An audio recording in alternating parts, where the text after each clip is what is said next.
INB news కి స్వాగతం. ముందుగా బులెటిన్ల హెడ్లైన్స్.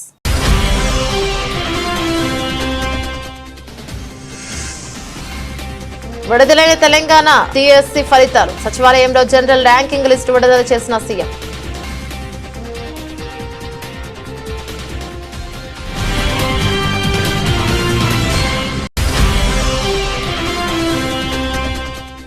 డబ్రంలో టిడ్కో గృహాల సముదాయాన్ని సందర్శించిన టిడ్కో చైర్మన్ వేములపాటి అజయ్ కుమార్. రాష్ట్ర వ్యాప్తంగా ఉన్న టిడ్కో గృహాల స్థితిగతులపై త్వరలోనే శ్వేతపత్రం విడుదల చేస్తామని వెల్లడి.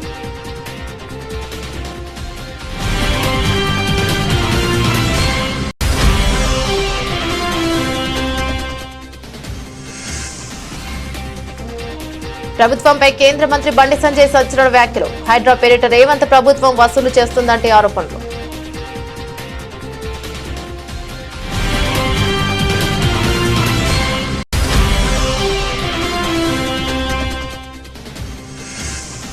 మిథున్ చక్రవర్తికి దాదా సాహెబ్ ఫాల్కే అవార్డు. అక్టోబర్ 8న జరగనున్న 70వ జాతీయ చలనచిత్ర అవార్డుల వేడుకల్లో పురస్కారం.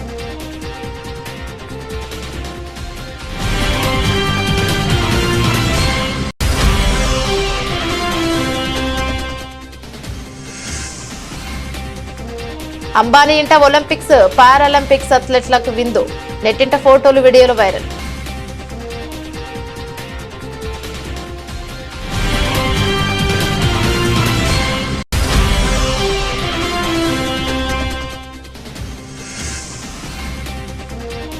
స్టాక్ మార్కెట్లలో రికార్డు రన్. ఈ వారం ఆటుపోట్లకు ఆస్కారం.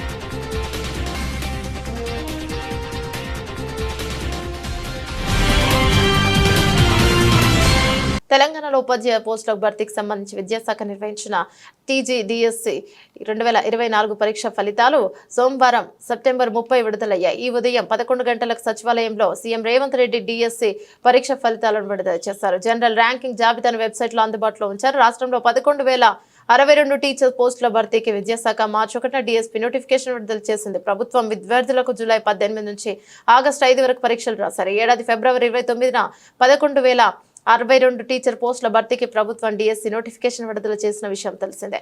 జూలై 18వ తేదీ నుంచి ఆగస్టు 5వ తేదీ వరకు డీఎస్సీ పరీక్షలకు సంబంధించిన వెబ్సైట్ ను మంచి రెస్పాన్స్ షీట్లను తొలగించారు. ఇప్పటికే ప్రాథమిక కీతో పాటు తుది కీని కూడా విడుదల చేశారు. తుది కీపై అభ్యర్థుల నుంచి కొన్ని అభ్యంతరాలు వచ్చాయి. ముఖ్యంగా 12 ప్రశ్నలకు సంబంధించిన జవాబులపై అభ్యంతరాలు వ్యక్తం చేశారు. వీటిపై అప్పటికే నిపుణుల కమిటీ విద్యాశాఖకు నివేదిక సమర్పించినట్లు సమాచారం. ఈ నివేదిక ఆధారంగా ఈ అభ్యంతరాలను పరిష్కరించారు. డీఎస్సీ పరీక్షల్లో వచ్చిన మార్కులకు టెట్ మార్కుల వెయిటేజీని కలిపి జనరల్ ర్యాంకులను వెల్లడించారు.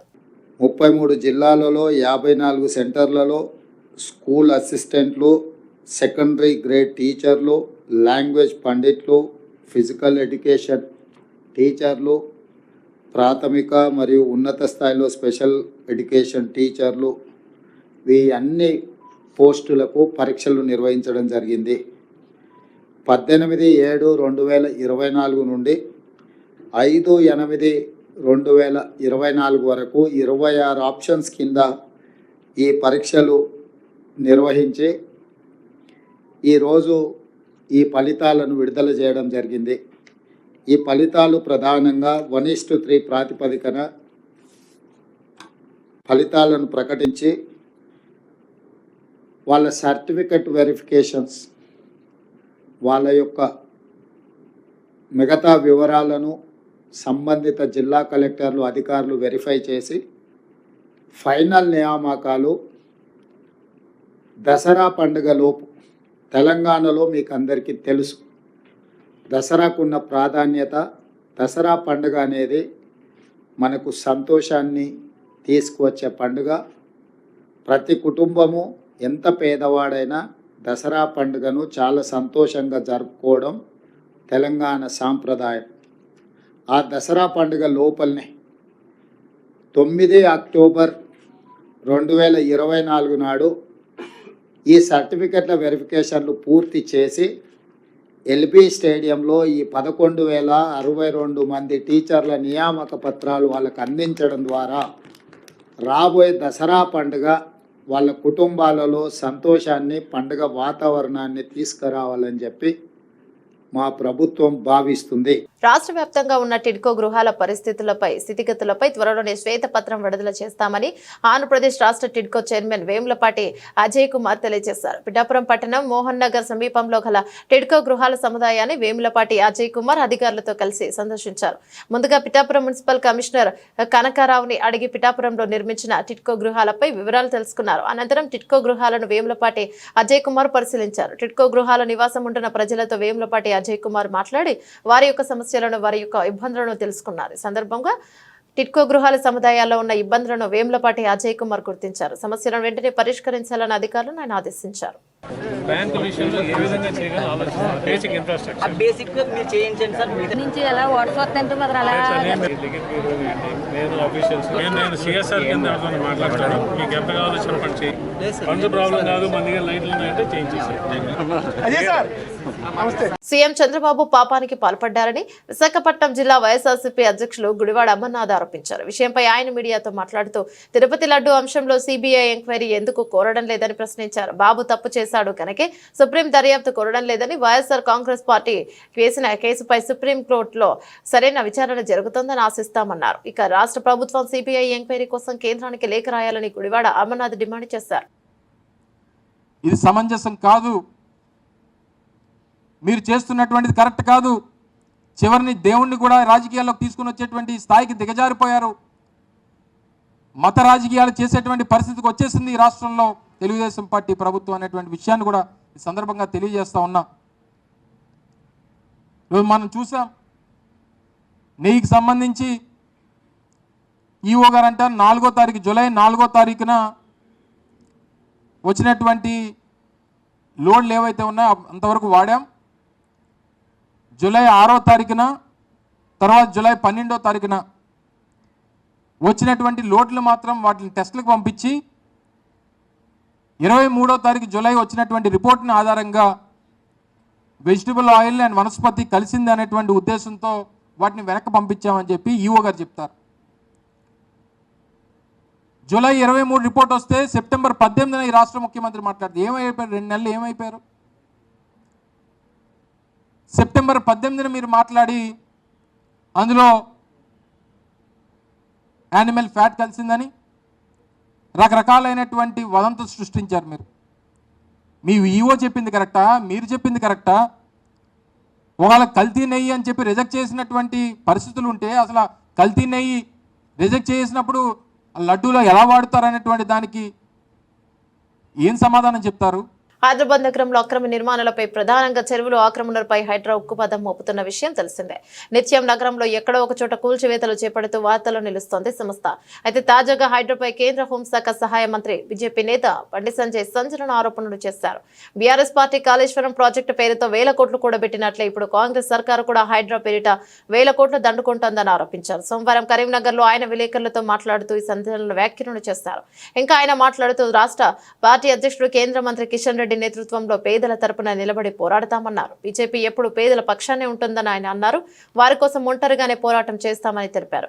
కరీంనగర్ లో విలీన గ్రామాలపై కూడా స్పందించిన మంత్రి గ్రామాల విలీనం చేసే ముందు ప్రభుత్వం స్థానికుల అభిప్రాయం తెలుసుకోవాలని, అలాగే తమిళనాడులో సీఎం ఎంకే స్టాలిన్ తనయుడు ఉదయనిధి స్టాలిన్ కు ఉప ముఖ్యమంత్రి పదవి కట్టబెట్టడాన్ని విమర్శించారు. తాము ఇలాంటి వాటిని తీవ్రంగా ఖండిస్తున్నామన్నారు. తరహా వారసత్వ రాజకీయాల ప్రజా ప్రభుత్వాలకు మంచిది కాదని హితవు పలికారు. ఇలా కాంగ్రెస్ పార్టీ ప్రభుత్వం హైడ్రా విషయంలో ఇలా కొరుతో తలకు పోరాటం పరిస్థితి. ఏడుస్తున్నారు జనం. రోజు 2-3 వీడియోలు వస్తున్నాయి. ఆ వీడియోలు చూసి హైడ్రా బాధితులే కాదు, తెలంగాణ రాష్ట్రం కాదు, దేశవ్యాప్తంగా కూడా ప్రజలు కాంగ్రెస్ పార్టీ ప్రభుత్వ పాలన అసహించుకుంటున్నారు. ఇవాళ అన్ని డాక్యుమెంట్స్ ఉండి అన్ని అనుమతులు ప్రభుత్వమే ఇచ్చి పేదోళ్ళు ఇల్లు కట్టుకున్న ఇళ్లను గంట లోపల కూల్చి ఎలాంటి నోటీసులు కూడా కూల్చేయడము, ఇది ఎంతవరకు కరెక్ట్? ఇది నిలువ నీడ లేకుండా పేదలు చేస్తున్నారు. ఇందిరమ్మ రాజ్యం అంటే ఇదేనా? కాంగ్రెస్ పార్టీ స్పష్టం చేయాలి. అంటే పేదల ఇల్లు కూర్చోవడం ఇందిరమ్మ రాజ్యమా? 6 గ్యారెంటీ ఇస్తా అని చెప్పి హామీ ఇచ్చి మోసం చేయడమే ఇందిరమ్మ రాజ్యమా? అవినీతితో మొత్తం కూరుకుపోవడమే ఇందిరమ్మ రాజ్యమా? ఏంది ఇందిరమ్మ రాజ్యం అంటే?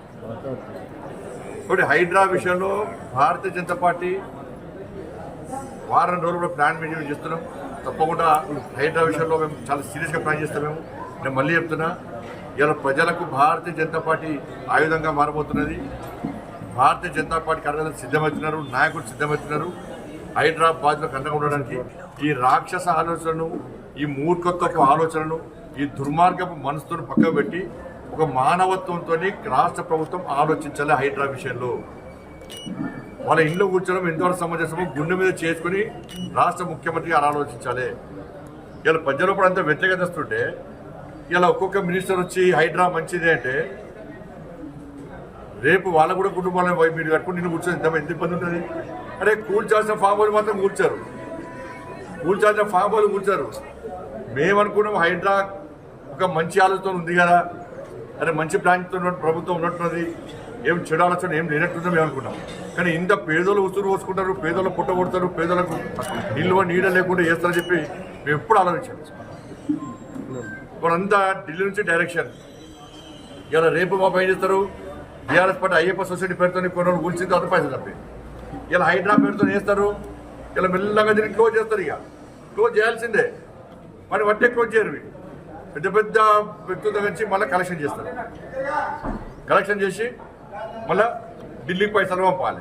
రాజకీయ నేతలను పై అధికారులను సంతృప్తి చేసేందుకు అత్యుత్సాహంతో పనిచేయొద్దని తెలంగాణ హైకోర్టు సోమవారం వ్యాఖ్యానించింది. హైడ్రా కూల్చివేతలకు సంబంధించి ఆ సంస్థ చీఫ్ రంగనాథ్పై తీవ్ర ఆగ్రహాన్ని వ్యక్తం చేసింది.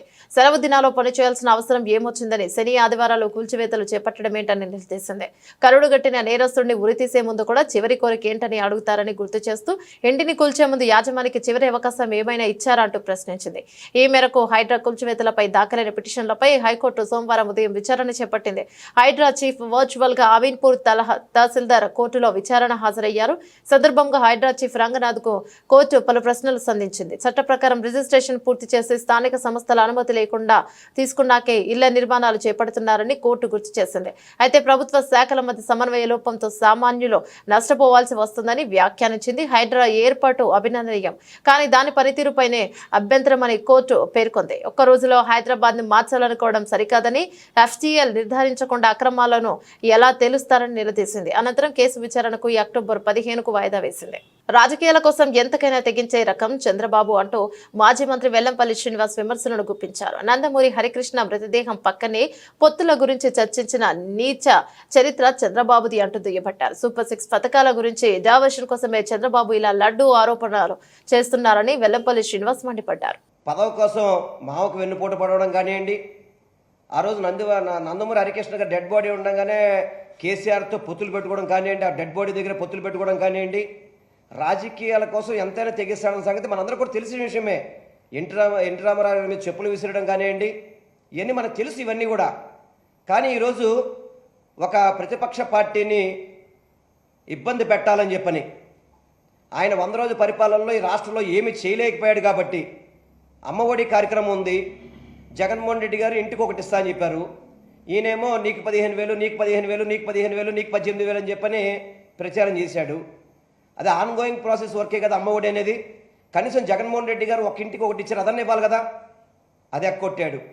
రైతు భరోసా మేము 20,000 ఇస్తామని చెప్పాడు. జగన్మోహన్ రెడ్డి గారు ఇచ్చిన అమౌంట్ కూడా ఇప్పుడు ఇవ్వలేదు కదా. ఇది ప్రజల్లో చర్చ నడుస్తుంది. పథకాలు ఆపేస్తున్నాడు చంద్రబాబు నాయుడు, ప్రజల్ని పథకాలు ఏమి ఇవ్వకుండా ఇబ్బంది పెడతాడని చెప్పి ప్రజల్లో చర్చ నడుస్తుంది. ఆ చర్చను డైవర్ట్ చేసే విధంగా, ఈ లడ్డు పవిత్రతను భంగం కలిగించే విధంగా దీన్ని తీసుకొచ్చాడు. నేను చెప్తున్నా ఒకటి, వెంకటేశ్వర స్వామి వారి దగ్గర ఎవరూ కూడా తప్పు చేయకూడదు. తప్పు చేస్తే ఎంతటి వాడికైనా కానీ వెంకటేశ్వర స్వామి చూస్తూ కూర్చోడు, తప్పకుండా శిక్షిస్తాడు. దాంట్లో ఏ తప్పు చేయలేదు కాబట్టే, మేము సుప్రీంకోర్టుని ఆశ్రయించి మా వైవి సుబ్బారెడ్డి గారు. హైదరాబాద్ లో బీజేపీ ఎమ్మెల్యే రాజాసింగ్ ఇంటి వద్ద అనుమానాస్పదంగా తిరుగుతున్న 2 యువకులను పోలీసులు అదుపులోకి తీసుకున్నారు. గోషామహల్లోని ఎమ్మెల్యే ఇంటి వద్ద యువకుల కదలికలు అనుమానాస్పదంగా కనిపించడంతో స్థానికులు పోలీసులకు ఫోన్ చేశారు. దీంతో ఉటావుటిన అక్కడికి చేరుకున్న పోలీసులు అదుపులోకి తీసుకున్నారు. యువకుల్ని మంగళహాట్ పోలీస్ స్టేషన్ కు తరలించారు. ఎమ్మెల్యే ఇంటి వద్ద రెక్కీ కోసమే తిరుగుతున్నారని తేలడంతో ఎమ్మెల్యేపై దాడి చేయడానికి వచ్చారన్న కోణంలో విచారణ జరుపుతున్నారు. పోలీసులు వెల్లడించిన సమాచారం ప్రకారం షేక్ ఇస్మాయిల్, షేక్ ఖాజా అనే యువకులు రాజాసింగ్ ఇంటి దగ్గరలో అనుమానాస్పదంగా తిరగడం చూసి స్థానికులు పట్టుకున్నారు. ఆ యువకులను ఇద్దరిని మంగళహాట్ స్టేషన్ కి తరలిస్తున్నామని తెలిపారు. ఇక ఇద్దరి ఫోన్లలోనూ ఎమ్మెల్యే రాజాసింగ్ ఫోటోలు ఉన్నాయని, వాటితో పాటు గన్, బుల్లెట్ల ఫోటోలు ఉన్నాయని చెప్పారు. దీంతో హిందూ బంధు రాజాసింగ్ ను తీవ్రవాది చంపాలని రెక్కి చేస్తున్నారంటూ బీజేపీ కార్యకర్తలు నిరసన చేపట్టారు. నగరంలో శాంతి భద్రతలు లేవని పురాణపుల్ చౌరస్తాలో రేవంత్ రెడ్డి దిష్టిబొమ్మను దహనం చేశారు. దేశంలో హిందువుల గురించి నిరంతరము పోరాడుతున్నటువంటి రాజాసింగ్ గారి ఇంటి దగ్గర కొంతమంది దుండగులు టెర్రరిస్టు సంబంధించినటువంటి వ్యక్తులు ఎమ్మెల్యే రాజాసింగ్ కు ప్రాణహాని చేయాలనే ఉద్దేశంతో తన ఇంటి దగ్గర రెక్కి నిర్వహించడం జరిగింది. ఒక తీవ్రవాది హింసను సృష్టించడానికి, ఒక నాయకుడిని చంపడానికి, అతనిపై దాడి చేయడానికి తన ఇంటి వద్దకు వచ్చి రెక్కి చేశాడంటే ఈ తెలంగాణ ప్రభుత్వ పోలీస్ యంత్రాంగం ఏం చేస్తుందని చెప్పి మేము ప్రశ్నిస్తున్నాం. అసలు ఈ రాష్ట్రంలో హోమ్ మినిస్టర్ ఎవరు? చెత్తరహిత భారతదేశమే లక్ష్యంగా మోదీ ప్రభుత్వం అనేక కార్యక్రమాలు చేపడుతోందని కేంద్ర హోంశాఖ సహాయ మంత్రి బండి సంజయ్ అన్నారు. కరీంనగర్ మున్సిపల్ కార్పొరేషన్ ఆధ్వర్యంలో సప్తగిరి కాలనీలో ఏర్పాటు చేసిన స్వచ్ఛతా హీ సేవ కార్యక్రమంలో పాల్గొన్నారు. కాలనీలో మంత్రి చీపురు పట్టి ఊడ్చారు. మురికి ప్రదేశాన్ని శుభ్రం చేసి మొక్కలు నాటారు. అనంతరం జరిగిన కార్యక్రమంలో శానిటైజర్ సిబ్బందికి హెల్త్ కార్డులను అందజేశారు. ఈ సందర్భంగా మాట్లాడుతూ స్వచ్ఛ భారత్ మిషన్ ప్రారంభించింది 10 సంవత్సరాలు అవుతోందని తెలిపారు. 10 ఏళ్లు పూర్తి కాబోతున్న సందర్భంగా దేశవ్యాప్తంగా స్వచ్ఛ భారత్ దివాస్ ను జరుపుకుంటున్నామని అందులో భాగంగానే స్వచ్ఛతా హీ సేవ 2024 పేరిట అనేక సేవా కార్యక్రమాలను ఇక్కడ నిర్వహించుకోవడం సంతోషంగా ఉందన్నారు. ఇబ్బంది పడేది మనకు ఓట్లేసి గెలిపించిన ప్రజలు ఇబ్బంది పడతారు. ప్రజల సమస్యలు తీర్చే అవకాశం ఉండదు, ప్రజల సమస్యలు పరిష్కారమే అవకాశం ఉండదు. ఎన్నికల మాత్రం పాటిస్తారు. ఎన్నికల తర్వాత మన సోదర భావంతో అందరూ కలిసిమెలిసి మనం గెలిపించిన ప్రజలకు సేవ చేసే ఆలోచన కల్పించినప్పుడే ఇది స్వచ్ఛమైన భాగం, మనసు మంచి ఉండాలి, స్వచ్ఛమైన భాగమే కూడా. కాబట్టి ఇటువంటి ఆలోచనతో అందరూ ముందు చెప్పి నేను అందరికీ విజ్ఞప్తి చేస్తూ ఇంతమంది కార్యక్రమంలో పాల్గొనడం చాలా సంతోషంగా అనిపిస్తుంది. మరి అనేక రకాల కార్యక్రమాలు ప్రతిజ్ఞ పేరుతో కానీ, హెల్త్ క్యాంప్ పేరుతో కానీ, తల్లి పేరు మీద ఒక మొక్క నాటడం పేరుతో కానీ, కార్మికులందరితో కూర్చొని సిబ్బందితో కూర్చొని అనేక మాట ఆత్మ కలిగేతో మాట్లాడే ప్రయత్నం చేయడం కానీ, ఇట్లా అనేక రకాల కార్యక్రమాలు ఈ స్వచ్ఛ సేవ కార్యక్రమం ద్వారా మనం సిబ్బందికి దగ్గర కావాలి, ప్రజలకు దగ్గర కావాలి, అందరితో కలిసిమెలిసి ఉండాలని చెప్పి అందరం ఒకటే భావన, ఒకటే ఆలోచన అనేటువంటి ఒక భావన కల్పించడానికే ఈ కార్యక్రమాన్ని మనం తీసుకుంటున్నాం. మంచి సమాజం. కామారెడ్డి జిల్లా కేంద్రంలో 6 ఏళ్ల చిన్నారిపై జరిగిన సంఘటన ఖండిస్తున్నట్లు రాష్ట్ర ప్రభుత్వ సలహాదారుడు షబీర్ అలీ అన్నారు. పట్టణంలో మీడియా సమావేశంలో ఆయన మాట్లాడుతూ 6 ఏళ్ల బాలికపై జరిగిన విషయంలో చట్టపరంగా యాక్షన్ తీసుకున్న పోలీసులకు అభినందనలు తెలిపారు. కొంతమంది యువకులు పోలీసులపై రాళ్లదాడి చేయడం సరైన పద్ధతి కాదన్నారు. వారిపై చట్టపరమైన చర్యలు తీసుకోవాలని అన్నారు. First I congratulate the Kamareddy police. Immediately action తీసుకొని ఎవరు కంప్లైంట్ చేయకుండా, ఎవరు ధర్నా చేయకుండా, ఎవరు ప్రొటెస్ట్ చేయకుండా వాళ్ళ దృష్టికి చైల్డ్ అండ్ ప్రొటెక్షన్ వాళ్ళు తీసుకురాగానే యాజ్ పర్ ది చట్టం ప్రకారంగా వాళ్ళు యాక్షన్ తీసుకునేందుకు నేను వాళ్ళకు కంప్లైంట్ ఇస్తున్నాను. దాని తర్వాత సెకండ్ ఇన్సిడెంట్ ఒక 6 సంవత్సరాల బాలిక మీద పోయిందని మా మీడియా సోదరులకు ధన్యవాదాలు. ఒకసారి ఆలోచన చేయండి మీరు కూడా. స్కోరలింగ్ స్టార్ట్ అయిపోయింది. ఒకటి రేప్ అని వేస్తున్నారు, ఒకటి దాన్ని బట్టి సోషల్ మీడియా కొంత సోదరులు అతని మీద ఏదో జరిగిపోయిందని విద్యార్థి సంఘాలు, నాకు నైట్లో కూడా కొన్ని విద్యార్థుల సంఘాలు ఫోన్ చేస్తే, వద్దు బాబు పోలీస్ అయిపోయింది కదా, మీరు ఏమైనా కావాలంటే పోలీస్ ఎస్పీ దగ్గర మీరు డిస్కషన్ చేయండి, కానీ మీరు పోకండి. కొందరు నా మాట అయిన ఆగిళ్ళు, కొంతమంది ఇతర కొన్ని ఆర్గనైజేషన్స్ మన కంట్రోల్లో లేరు, వాళ్ళు పోయి ప్రొటెస్ట్ చేసినారు.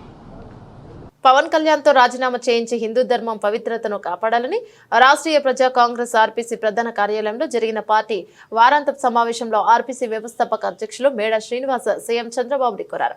పవన్ కళ్యాణ్ మతి చెల్లించిన ప్రసంగాలతో హిందూ ధర్మం పవిత్రతను కలుషితం చేస్తున్నారని, పవన్ కళ్యాణ్ విషపూరిత ప్రసంగాలకు యువత దారి మళ్లిస్తున్నారని, త్రిశంకుల మహిళా చెడు వ్యసనాలకు పరిచయాలు గల ఏ పురుషుడు మన భారతీయ మహిళలు అంగీకరించరని, అలాంటిది పవన్ కళ్యాణ్ చెడు గాలి పుణ్యమా అంటూ అత్యధికులు మహిళలతో ఎవరికీ లేవంటి, చెడు పరిచయాలు, అన్ని పెళ్లిళ్లు చేసుకుంటే తప్పేంటి అని కుసాంప్రదాయ వాదనకు దిగుతున్న కొంతమంది మహిళలను చూస్తున్న సాంప్రదాయక వాతావరణంలో పెరిగిన సామాన్య మహిళలు పవన్ కళ్యాణ్ ను సమర్థిస్తున్న వారిని చూస్తూ ముక్కులో వేలేసుకుంటున్నారని, ఉద్దేశపూర్వకంగానే ఒక పథకం ప్రకారం పవన్ కళ్యాణ్ చేత ఈ తరహా విష ప్రచారం చేయిస్తున్నారా అనే అనుమానాలు తలెత్తుతున్నాయని అంటున్నారు. నేను హిందువుని, నా బిడ్డ హిందువు, అలాగే ఒకప్పుడు నేను బాప్టిస్ట్ని అని నోటికొచ్చిన ఉపన్యాసాలతో ప్రజల్లో ఒక విధమైన మత సామరస్యాన్ని విచ్ఛిన్నం చేసేటువంటి ప్రయత్నాలు చేస్తున్నాడు. మొట్టమొదట పవన్ కళ్యాణ్ తీరు మార్చుకోకపోతే ఖచ్చితంగా ఈ ఆంధ్ర రాష్ట్రంలో ప్రజలే గుణపాఠం చెప్తారు. ఈరోజు యువత దారి తప్పుతుందంటే పవన్ కళ్యాణ్ లాంటి నాయకులే ఈరోజు ఆంధ్ర రాష్ట్రానికి ప్రమాదకరంగా మారారు. రోజు ఏం సంకేతాలు ఇస్తున్నారు మీరు? హిందువులు ఇళ్లలో నుంచి బయటికి రండి, ఊరుకోకండి, గొడవలు పడండి, ముస్లింస్కి జరిగితే ఊరుకుంటారా, క్రిస్టియన్స్కి జరిగితే క్రిస్టియన్స్ ఊరుకుంటారా అని నోటికొచ్చినటువంటి వాగ్దానాలతో, ప్రజల్ని రెచ్చగొట్టే వాగ్దానాలతో శాంతి భద్రతల సమస్యల్ని మీరు సృష్టిస్తారా? మీరు ఇష్టం వచ్చినట్టు మీరు సమావేశాలకు వెళ్ళి నేను క్రిస్టియన్ని, నా బిడ్డ క్రిస్టియను, అక్కడ ఆ మాట, ముస్లిమ్స్ దగ్గరికి వెళ్ళి అక్కడ కూర్చొని అక్కడ ఒక మాట, హిందువుల దగ్గరికి వచ్చి హిందువుల మాట, మీ యొక్క మాట్లాడే విధానాన్ని, మీ యొక్క రాజకీయ కలుషితాన్ని ప్రజలు గమనిస్తున్నారు. లేకపోతే ఈ ప్రభావం ఖచ్చితంగా చంద్రబాబు నాయుడు గారి మీద కూడా పడుతుంది. మీ కుటుంబంలో ఉన్నటువంటి వ్యక్తి ఇక్కడ అన్ని మతాల్లోని గొడవలు పెట్టేటువంటి ప్రయత్నం చేస్తున్నాడు. అయినా సిగ్గు లేకుండా భారతీయ జనతా పార్టీకి ఈరోజు హిందూయిజమే ఎజెండాగా ఆ పార్టీ ముందుకు వెళుతుంది. గోమాతని ఒక బ్రాండ్ అంబాసిడర్గా చూపిస్తుంది. ఈరోజు గోమాంసం తినండి, నేను తింటాను అని చెప్తున్నటువంటి వ్యక్తిని మీ కూటమిలో ఎలా పెట్టుకున్నారు? నిజాంపేట మండల కేంద్రంలో సోమవారం ఏకలవ్యుని జయంతి సందర్భంగా మండల ఏకలవ్య సంఘ సభ్యుల ఆధ్వర్యంలో ఏకలవ్యుని చిత్రపటానికి పూలమాలలు వేసి కుల జెండాను ఆవిష్కరించారు. ఈ సందర్భంగా వారు మాట్లాడుతూ మా కులదైవమైనటువంటి ఏకలవ్యుడి జయంతి వేడుకలను జరుపుకోవడం గర్వించదగ్గ విషయం అన్నారు. ఆనాదిగా మా కులాన్ని కేంద్ర రాష్ట్ర ప్రభుత్వాలు చిన్నచూపే చూస్తున్నాయన్నారు. మా ఏకలవ్యులకు ఉపాధి లేకుండా పోతోందన్నారు. సుప్రీంకోర్టు ఎస్టీ వర్గీకరణ మాదిరిగా ఎరుకల జాతికి రిజర్వేషన్ కల్పించాలన్నారు.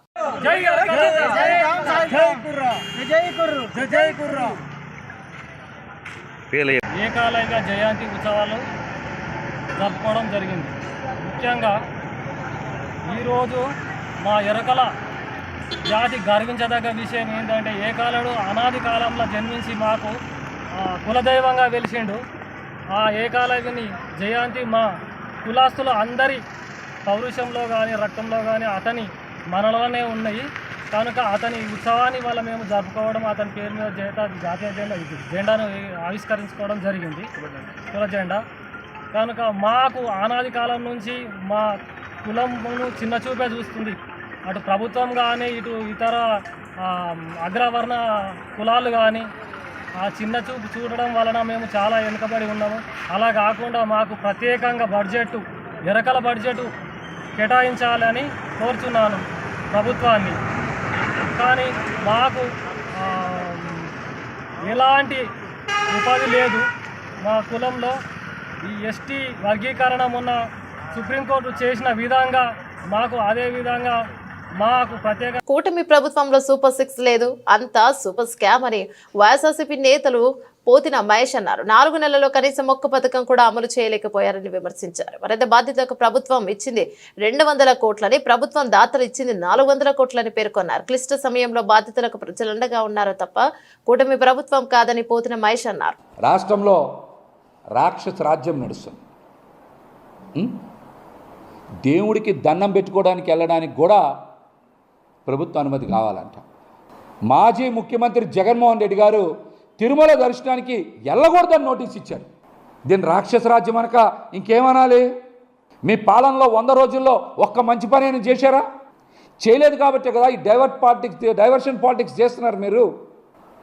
పక్క రాష్ట్రాల నుంచి కూడా మనుషుల్ని రప్పించి ఇక్కడ విధ్వంసం చేసేటువంటి కుట్రలు చేస్తూ ఉన్నారు. దీన్ని రాక్షస రాజ్యం అనక ఏమనాలి చెప్పండి? ఏమనాలి? ఇవన్నీ కూడా ప్రజలకు తెలిసిపోయినాయి.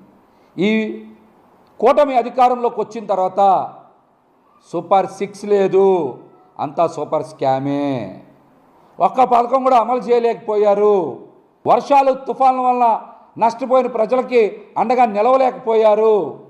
ప్రభుత్వ లెక్కల ప్రకారమే కదా 6,800 కోట్ల రూపాయలు నష్టం వస్తే ప్రభుత్వం ఇచ్చింది 200 కోట్లే, కానీ ప్రజలు దాతలు ఇచ్చిన విరాళాలు 400 కోట్లు. అంటే ప్రజలుగా అండగా ఉన్నారు, కానీ ప్రజలకి ఎక్కడా కూడా కూటమి ప్రభుత్వం అండగా లేదని మీరు చెప్పిన గణాంకాలే కదా తెలుస్తూ ఉన్నాయి.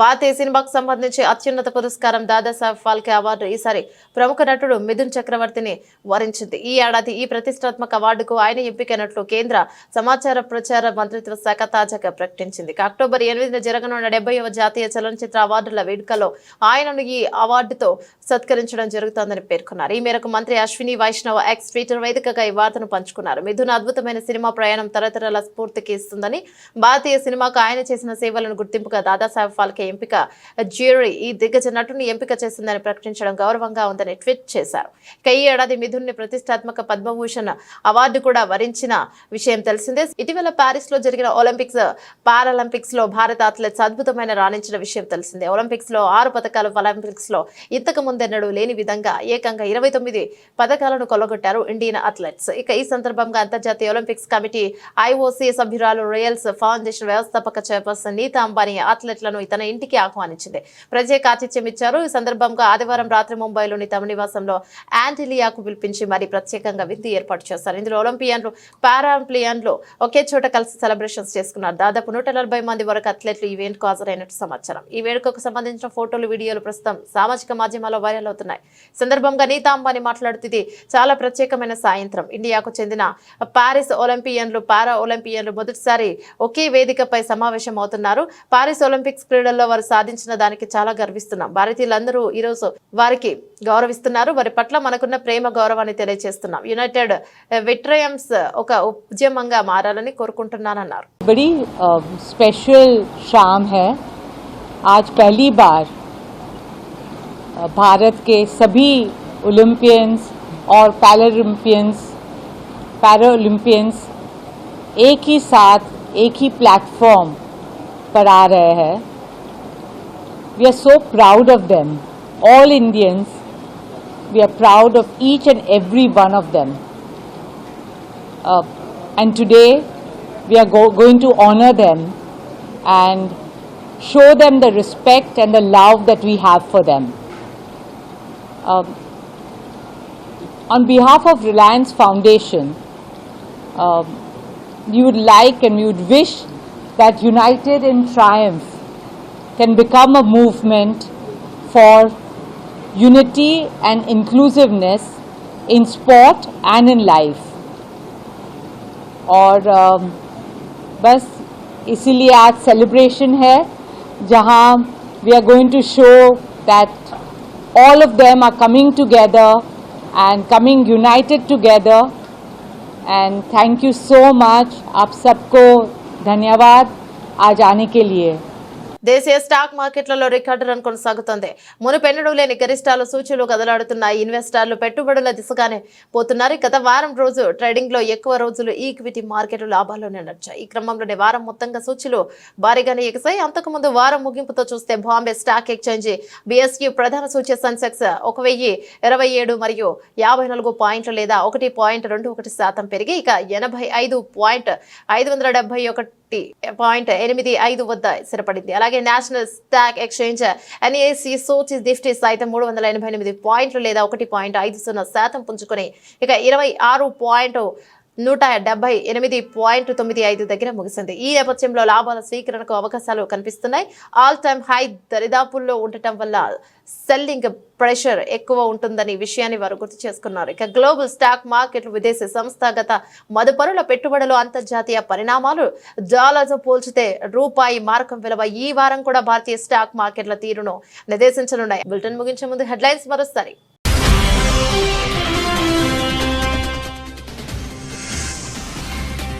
విడుదలైన తెలంగాణ DSC ఫలితాలు. సచివాలయంలో జనరల్ ర్యాంకింగ్ లిస్టు విడుదల చేసిన సీఎం.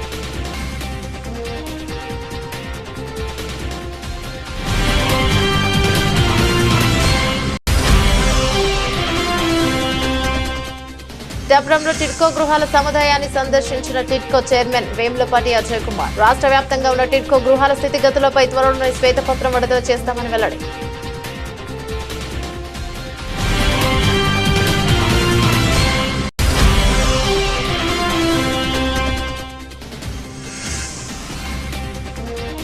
ప్రభుత్వంపై కేంద్ర మంత్రి బండి సంజయ్ సంచలన వ్యాఖ్యలు. హైడ్రా పేరిట రేవంత్ ప్రభుత్వం వసూలు చేస్తుందంటే ఆరోపణలు.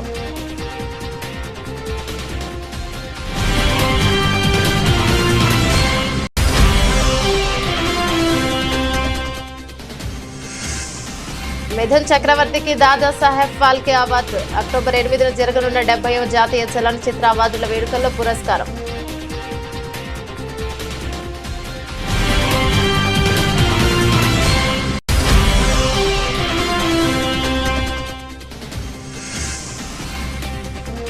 అంబానీ ఇంట ఒలింపిక్స్ పారాలింపిక్స్ అథ్లెట్లకు విందు.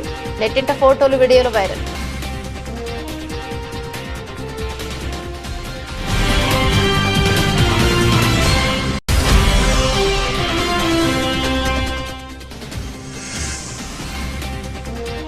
స్టాక్ మార్కెట్లలో రికార్డు రన్. ఈ వారం ఆటుపోట్లకు ఆస్కారం.